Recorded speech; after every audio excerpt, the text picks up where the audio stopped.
Hello friends, welcome back KBSO channel நண்பர்களே. இன்றைக்கி இந்த வீடியோவில் பார்த்தீங்கன்னு வச்சுக்கோங்களேன், மிக மிக முக்கியமான ஒரு ஜோதிட ஆன்மீக தாள்களை தான் இப்போ இந்த வீடியோவில் அதிரடியாக கடக ராசிக்காரங்களுக்கு பார்க்க போகிறோம். இப்போ பார்த்தீங்கன்னு வச்சுக்கோங்களேன், 2024 ஆண்டுடைய இறுதி மாதமான டிசம்பர் மாதமானது நடந்துகிட்ருக்கு.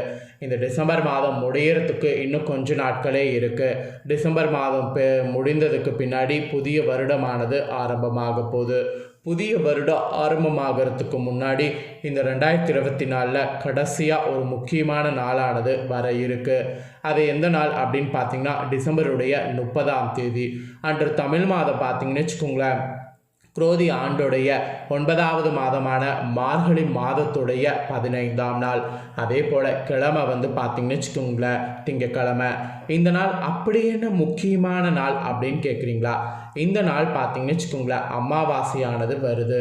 வரக்கூடிய அமாவாசை மார்கழி மாதத்தில் கடைசியாக வரக்கூடிய இந்த ஆண்டின் அமாவாசை. இந்த அமாவாசையில் சுழற்றி அடிக்கிற மாதிரி பயங்கரமான விஷயங்களானது நடக்க போகுது. இதனால் டிசம்பர் 30க்கு மேலே பயங்கரமான ஆட்டம் ஆரம்பமாக போகுது. அந்த ஆட்டம் கடக ராசிக்காரங்களுக்கு என்ன மாதிரி இருக்கும் அப்படிங்கிற சில ரகசியங்களை தான் இந்த வீடியோவில் ஷேர் பண்ண போகிறேன். உங்களோட நட்சத்திரத்துக்கு ஏற்ப ஷேர் பண்ண போகிறேன். என்னங்கிறத கடக ராசிக்காரங்க இந்த வீடியோவில் தெரிஞ்சுக்குங்க. அதுக்கு முன்னாடி மார்கழி அமாவாசைனா என்ன, இந்த அமாவாசையில் நீங்கள் என்னெல்லாம் செய்யலாம், என்ன செய்யக்கூடாதுங்கிற ஆன்மீக தாள்களை தெரிஞ்சுக்குங்க. இதையும் தெரிஞ்சுக்கிறது ரொம்ப நல்லது. சரி வாங்க, மார்கழி அமாவாசையுடைய சிறப்பையும் என்ன செய்யலாம் என்ன செய்யக்கூடாது அப்படிங்கிற தாள்களையும் பார்க்கலாம். பொதுவாக சூரியனும் சந்திரனும் ஒரே நேர்கோட்டில் வரும்போது அந்த நிகழ்வின அமாவாசை நாள் என்று சொல்லப்படுது. ஆக்சுவலி ஜோதிட சாஸ்திரத்தின்படி சூரிய பகவான் தந்தை உறவுக்குரிய கிரகமாகவும் சந்திரன் தாய் தொடர்பான உறவிற்கு கிரகமாகவும் கருதப்படுறாங்க. அதனால் இந்த இரு கிரகங்களும் நேருக்கு நேர் சந்திக்கக்கூடிய நாளில் நாம் முன்னோர்கள் நினைத்து வழிபாடு செய்யணும். இப்படி பண்ணால் பித்ருலோகத்தில் இருக்கக்கூடிய அவர்களுக்கு நற்கதி கிடைக்கும் என்பது ஐதீகமாக சொல்லப்படுது. அமாவாசை தர்ப்பணை கொடுத்து வழிபாட முடியவிட்டாலும் முன்னோர்களை நினைத்து எள்ளும் தண்ணீருமாவது கண்டிப்பாக இறைக்க வேண்டும் என்று வலியுறுத்தப்படுது. அதே போல் தெய்வங்களை வழிபடுவதற்கு எத்தனையோ விரத நாட்கள் இருந்தாலும் முன்னோர்களை வழிபட்டு அவர்களுடைய ஆசையை பெறுவதற்கு உரிய நாளாக இருப்பது அமாவாசை மட்டும்தான். மற்ற விரத நாட்களுக்கு எப்படி விதிமுறைகள் உள்ளதோ அதே போல் அமாவாசை நாளில் சில விஷயங்களை கண்டிப்பாக செய்ய வேண்டும், சில விஷயங்களை கண்டிப்பாக தவிர்க்க வேண்டும் என்று விதிமுறை இருக்குது. அதன் அடிப்படையில் மார்கழி அமாவாசை நாளில் என்ன விஷயங்களை செய்யலாம், எவற்றெல்லாம் தவிர்க்க வேண்டும் என்பதை ஜோதிடர்கள் சொல்லியிருக்காங்க. அதை தான் கடக ராசிக்காரங்க உங்களுக்கு இந்த வீடியோவில் ஃபஸ்ட்டு சொல்ல போகிறேன். அதுக்கு முன்னாடி மார்கழி அமாவாசையுடைய சிறப்பை உங்களுக்கு ஷேர் பண்ணுறேன். அதை தெரிஞ்சுக்குங்க. பக்தி செய்வதற்கு மிக உயர்வான மாதமாக கருப்படுவது மார்கழி மாதம். இந்த மார்கழி மாதத்தில் வரக்கூடிய ஒவ்வொரு நாளும் ஒவ்வொரு திதி சிறப்புக்குரியது. அதில் அமாவாசை, பௌர்ணமி போன்ற முக்கிய விரதம் மற்றும் வழிபாட்டு நாட்கள் மார்கழி மாதத்தில் வரும்போது அது கூடுதல் சிறப்பு பெறுகிறது. பொதுவாக அமாவாசை என்பது முன்னோர் வழிபாட்டுக்குரிய நாள் என்பது நமக்கு தெரியும். ஆனால் மார்கழி மாதத்தில் வரக்கூடிய அமாவாசைக்கு தனி சிறப்பு இருக்குது. அதிலும் இந்த ஆண்டு மார்கழியுடைய கடைசி அமாவாசை 2024 டிசம்பர் 30ஆம் தேதி வருது. மார்கழி அமாவாசையில் உங்களுடைய முன்னோர்களுக்கு மட்டும் இல்லாமல் அகால மரணம் அல்லது துர்மரணம் அடைந்தவர்களுக்கு மார்கழி அமாவாசை என்று தர்ப்பணை கொடுத்து வழிபட்டால் அந்த ஆத்மாக்கள் துன்பப்படாமல் வைகுண்ட பதவியை அடையும் என்பது நம்பிக்கையாக சொல்லப்படுது. அது மட்டும் இல்லாமல் மார்கழி அமாவாசையில் இறந்த உங்களுடைய முன்னோர்களுக்கு தர்ப்பணை கொடுத்து வழிபட்டால் உங்களுடைய பல தலைமுறைக்கு இருக்கக்கூடிய பித்ருதோஷம் நீங்கும். இந்த நாளில் விரதம் இருந்து நீங்கள் அவங்கள வழிபாடு செய்யும்போது பித்ருதோஷம் நீங்குவதோடு வீட்டில் மகிழ்ச்சி, வளர்ச்சி, செல்வ வளம் ஆகியவை எல்லாமே அதிகரிக்கும். அதே போல் மார்கழி அமாவாசை நாளில் அனுமன் அவதார தினம் என்பதால் இந்த நாளில் தான தர்மங்கள் செய்தால் சனிதோஷம் உள்ளிட்ட அனைத்து கிரகதோஷங்கள் நீங்கும். ஜாதகத்தில் சந்திரனால் பாதிப்பு இருக்கிறவங்க மார்கழி அமாவாசை நாளில் நவக்கிரகங்கள் இருக்கக்கூடிய சந்திர பகவானுக்குரிய விளக்கேற்றி வழிபாடு செய்யுங்க. இல்லை சிவபெருமானுக்கு விளக்கேற்றி வழிபாடு செய்தீங்கன்னா சந்திரனால் ஏற்பட்ட தொல்லைகள் நீங்கும். இப்படி பல சிறப்புகள் மிகுந்த மார்கழி அமாவாசையில் உங்கள் ராசிக்காரங்க என்ன விஷயங்கள் கட்டாயம் செய்யணும், என்ன விஷயங்கள் தவிர்க்க வேண்டுங்கிறத இப்போ சொல்ல போகிறேன்.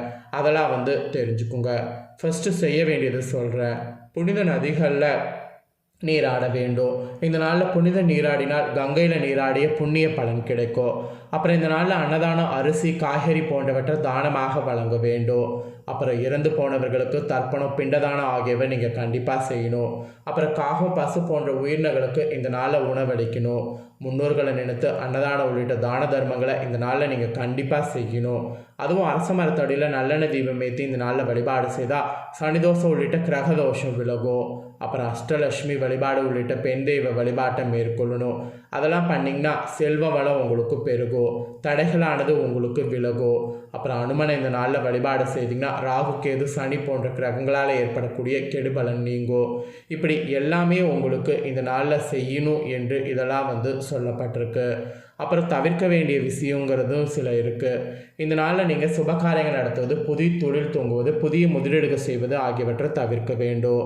அப்புறம் வீட்டிற்கு தேவையான பூஜை பொருட்கள், தானியங்கள், மாவு பொருட்கள், எண்ணெய் போன்ற பொருட்கள் வாங்குவதை இந்த நாளில் தவிர்க்கணும். அப்புறம் துக்க காரியங்களை கலந்து கொள்வது, இடுகாடு போன்ற வறட்சியான இடங்களுக்கு செல்வது, அசைவம் சாப்பிடுவது ஆகியவற்றையும் இந்த நாளில் தவிர்க்கணும். அப்புறம் முன்னோர்கள் உங்களுக்கான வீட்டிற்கு வரக்கூடிய நாள் என்பதனால வாசலில் கண்டிப்பாக கோலம் இடக்கூடாது. சண்டையிடுவது, அமங்கலமான சொற்களை பேசுவது, கோபப்படுவது இதையும் தவிர்க்கணும். இதெல்லாம் தவிர்க்கணும் என்று சொல்லப்பட்டிருக்கு. ஸோ என்ன செய்யணும் என்ன செய்யக்கூடாது அப்படிங்கிறத பார்த்துட்டோம். இப்போ உங்கள் ராசிக்கு என்ன மாதிரியான பலன் ஆட்டம் ஆரம்பமாக போகுதுங்கிறத பார்க்க போகிறோம். கடகராசிக்காரங்க உங்களுக்கான ஆட்டம் எப்படி இருக்குங்கிறத தெரிஞ்சுக்குங்க. சந்திரனை ராசிநாதனாக கொண்ட கடகராசி அன்பர்களுக்கு இந்த அமாவாசைக்கு பிறகு அனைத்து காரியங்கள்லையும் சராசரிக்கு கூடுதலான வெற்றிகளை காண்ற மாதிரி சூழ்நிலை அமைஞ்சிருக்கு. சேமிப்புகள் பண்ணிங்கன்னா ஆதாயம் கிடைக்கும். ஆதாயம் தர மாதிரி விஷயங்களில் முதலீடு செய்து சேமிப்பு அதிகப்படுத்துங்க. திட்டமிட்டு சரியாக செயலாற்றினீங்கன்னா இந்த அமாவாசை உங்களுக்கு அமோகமாக இருக்கும். உங்களோட நட்சத்திரத்துக்கு ஏற்பவும் உங்களுக்கு எப்படி இருக்குங்கிறத ஷேர் பண்ணுறேன், தெரிஞ்சுக்குங்க. கடகராசி புனர்பூஷம் 4ஆம் பாதங்களில் பிறந்த கடகராசிக்காரங்க உங்களுக்கு எப்படி இருக்குன்னா, இந்த அமாவாசைக்கு பிறகு கணவன் மனைவிக்கிடையே இருந்த ஊழல்கள் நீங்கி நெருக்கமானது அதிகரிக்கும். பிள்ளைகள் பெருமை சேர்க்கிற மாதிரி சூழ்நிலை அமையும். விருந்து கேளிக்கை நிகழ்ச்சிகளில் குடும்பத்தினருடன் கலந்து கொள்வீங்க. எடுத்த காரியத்தை சிறப்பாக செய்து முடித்து பாராட்டு கிடைக்கும். பணவரவு திருப்தி தரும். ஸோ புனர்பூஷம் 4ஆம் பாதங்களில் பிறந்த நட்சத்திரக்கார கடகராசிக்காரங்களுக்கு இந்த அமாவாசையிலிருந்து இந்த மாதிரி எல்லாமே பாசிட்டிவாக இருக்கும் என்று குறிப்பிடப்பட்டிருக்கு. அதனால் இதற்கேற்ப பாசிட்டிவாக செயல்படுங்க. அப்புறம் பூச நட்சத்திரத்தில் பிறந்த கடகராசிக்காரங்களுக்கு சொல்லப்பட்டிருக்கு. பூச நட்சத்திரத்தில் பிறந்த கடகராசிக்காரங்களுக்கு இந்த அமாவாசையிலிருந்து என்ன நடக்கும்னா, வழக்கு சம்பந்தமான விஷயங்களில் முன்னேற்றமானது இருக்கும். வழக்கு சம்பந்தமான விஷயங்களை முன்னேற்றம் காண நீங்கள் புதிய முயற்சிகள் எடுக்கலாம். எந்த ஒரு புதிய முயற்சி எடுத்தாலும் அந்த முயற்சிகள் உங்களுக்கு கைகூடும். அப்புறம் எதிர்காலம் பற்றிய சிந்தனை மேலோங்கும். அந்த எதிர்காலம் பற்றிய சிந்தனை மேலோங்கிறதுக்கேற்ப செயல்படுங்க. தடை தாமதம் கொஞ்சம் ஏற்படும். தடை தாமதம் ஏற்படுவது ஈஸி தான். அதை நீங்கள் ஒன்றும் பெருசாக போட்டு குழப்பிக்க வேண்டாம். வீண் அலைச்சல்கள் உண்டாகும். அந்த வீண் அலைச்சல்கள் உண்டாகாமல் இருக்க எதிலும் கூடுதல் கவனம் தேவை. ஒரு விஷயம் செய்கிறீங்கன்னா அந்த விஷயம் நமக்கு சக்ஸஸ் ஆகுமா, அது யார் போனால் கரெக்டாக இருக்கும் அப்படிங்கிறதெல்லாம் ஃபஸ்ட்டே பிளான் பண்ணிக்கோங்க.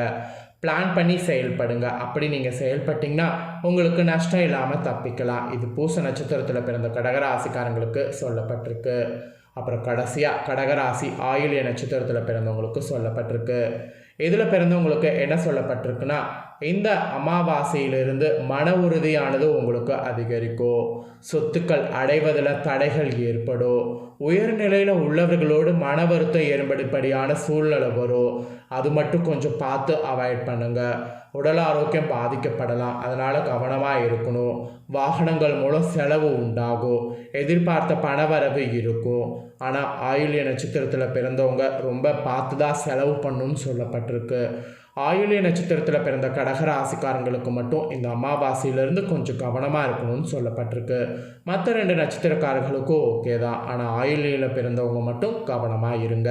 ஸோ கடகராசிக்காரங்க உங்களுக்கு நட்சத்திரத்துக்கேற்ப இந்த அமாவாசையிலிருந்து என்ன பலன் கிடைக்கும் அப்படிங்கிறத தெளிவாக இந்த வீடியோவில் ஷேர் பண்ணிட்டேன். ஷேர் பண்ண இந்த பலனை தெளிவாக இந்த வீடியோவில் கடகராசிக்காரங்க உங்களோட நட்சத்திரத்துக்கேற்ப தெரிஞ்சிருப்பீங்க. ஸோ தெரிஞ்சதுக்கேற்ப நடந்து பலன் பெறுங்க. நீங்கள் பலன் பெறுவது போல் உங்கள் ஃப்ரெண்ட்ஸ் ஃபேமிலியில் இருக்கிறவங்களும் பலன் பெறணும் அப்படின்னு நினச்சிங்கன்னா வீடியோ லைக் பண்ணி ஷேர் பண்ணுங்கள். உங்கள் ஃப்ரெண்ட்ஸ் ஃபேமிலியில் இருக்கிறவங்களும் கடக ராசிக்காரங்களாக இருந்தாங்கன்னா இந்த வீடியோ பார்த்து பயனடையட்டும். கண்டிப்பாக வீடியோ லைக் பண்ணி ஷேர் பண்ணுங்கள். உங்கள் ஃப்ரெண்ட்ஸ் ஃபேமிலி இருக்கவங்களும் பார்த்து பலனடையட்டும். மேலும் இதே போல் புதிய அப்டேட்டான நிறைய வீடியோ நம்ம சேனலில் போடப்படும். அதே எல்லாத்தையுமே உடனுக்குடனே தெரிந்து கொள்ள மறக்காமல் நம்ம சேனலை சப்ஸ்கிரைப் பண்ணுங்கள். கூட பெல் பண்ண ப்ரெஸ் பண்ணுங்கள். அதை பண்ணிங்கன்னா நான் போகிற மற்ற அப்டேட்டான வீடியோலாம் உடனுக்குடனே தெரிந்து கொள்ளலாம். ஸோ மறக்காமல் பண்ணுங்கள். நெக்ஸ்ட்டு பார்த்தீங்கன்னு வச்சுக்கோங்களேன், சிம்ம ராசிக்காரங்களுக்கு இதே போல் தகவல்களோட புதிய வீடியோவில் சந்திக்கிறேன். தேங்க்யூ.